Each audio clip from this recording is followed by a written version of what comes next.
দর্শক, ঘূর্ণিঝড় মোখার প্রভাব এবং প্রস্তুতির ব্যাপারে সর্বশেষ খবর জানাতে আমাদের সাথে যুক্ত হচ্ছেন আমাদের সহকর্মীরা কক্সবাজার, নোয়াখালী এবং বরগুনা থেকে।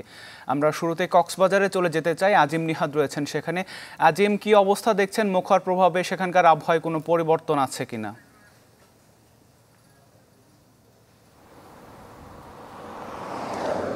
কক্সবাজারে আমরা সকাল থেকে লক্ষ্য করছি যে এখানে তাপমাত্রা কিছুটা কমে গেছে এবং আকাশ কিছুটা গুমোট হয়ে আছে এবং স্থানীয়রা, আমি এই মুহূর্তে চোয়াংকালী অর্থাৎ উখিয়ার একটি চোয়াংকালী নামক এলাকা আছে, সেই এলাকায় সাগর পাড়ে আছি। সেখানকার স্থানীয়রা যেটি বলছেন যে সাগর কিছুটা রূপ পরিবর্তন করেছে এবং উত্তাল হতে শুরু করেছে। তবে এই বিষয়টিতে অর্থাৎ ঘূর্ণিঝড় মোকা যতই তার আগ্রাসন বাড়াচ্ছে এবং ধীরে ধীরে এগিয়ে আসে, ততই কক্সবাজার উপকূলে আতঙ্ক বেড়ে যাচ্ছে। এবং আমরা যেটি খবর পেয়েছি যে সেন্ট মার্টিন দ্বীপ অর্থাৎ টেকনাফের যে সেন্ট মার্টিন দ্বীপ রয়েছে, সেই দ্বীপ থেকে ইতিমধ্যে প্রায় 300 জনের মতো স্থানীয় বাসিন্দা সেখান থেকে দ্বীপ ছেড়ে তারা নিরাপদ আশ্রয়ের জন্য ট্রলার যুগে তারা টেকনাফ চলে এসেছেন এবং আরও বেশ কিছু দ্বীপবাসী তারা চলে আসার পথে রয়েছেন বলে আমরা জানতে পেরেছি। এবং তাদের মধ্যে সবচেয়ে বেশি আতঙ্ক বিরাজ করছে, কারণ এই দ্বীপটি একেবারে বিচ্ছিন্ন হওয়ার কারণে সেখানে নৌযান নেই, নৌযান থাকবে না ঘূর্ণিঝড়ের সময়, এবং নৌ অ্যাম্বুলেন্স নেই। অর্থাৎ তাদের জন্য কোনো সুযোগ সুবিধা না থাকার কারণেই তারা ভয়ে মূলত এই পারে চলে আসছেন।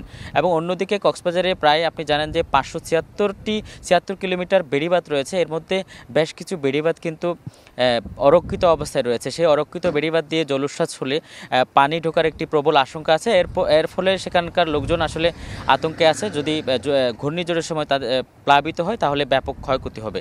এ ছিল আসলে এখানকার সর্বশেষ পরিস্থিতি। জি আজিম, অনেক ধন্যবাদ, আপনি থাকুন সেখানে। এবার আমরা একটু নোয়াখালীর চিত্র জেনে আসতে চাই। আমাদের সাথে যুক্ত রয়েছেন আমাদের সহকর্মী সুমন ভৌমিক। সুমন, একটু জানাবেন যে নোয়াখালীতে কোনো ধরনের পরিবর্তন হয়েছে কিনা আবহাওয়ার, এবং এই মোখা মোকাবিলায় কি ধরনের প্রস্তুতি নেওয়া হয়েছে সেখানে?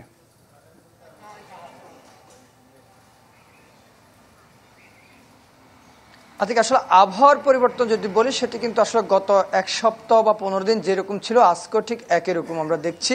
অর্থাৎ প্রচুর গরম রয়েছে, মানে তীব্র রোদের কারণে খুবই গরম এখানে রয়েছে। আর আমরা যেটি শুনেছি সেটি হচ্ছে হাতিয়ার যে প্রশাসন রয়েছে তারা আমাদেরকে জানিয়েছে যে নদীটা কিছুটা উত্তাল রয়েছে, ঢেউ বেড়েছে নদীতে, অর্থাৎ মেঘনা নদীতে খুব ঢেউ বেড়েছে। আর এখানে যদি প্রস্তুতির কথা বলে থাকি তাহলে নোয়াখালীর জেলা প্রশাসন এবং রেড ক্রিসেন্ট আলাদা আলাদাভাবে প্রস্তুতির কথা আমাদেরকে জানিয়েছেন। গতকাল জেলা প্রশাসন থেকে প্রস্তুতির কথা জানিয়েছেন, আর কিছুক্ষণ আগে রেড ক্রিসেন্ট সোসাইটির যিনি সেক্রেটারি রয়েছেন তিনি এখানে একটি বৈঠক করেছেন গণমাধ্যম কর্মীদের সঙ্গে।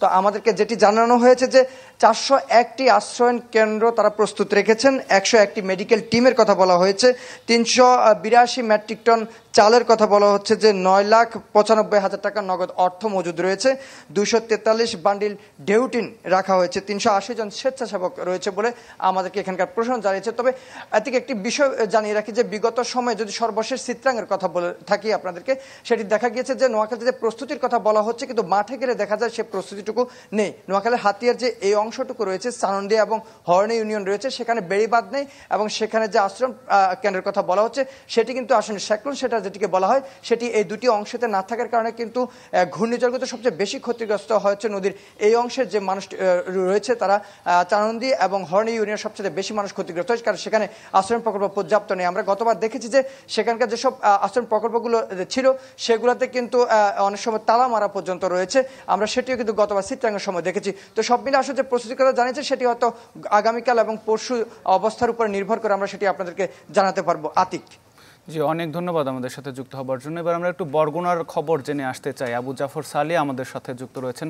সালে, একটু জানাবেন যে বরগুনায় কি ধরনের প্রস্তুতি নেওয়া হয়েছে?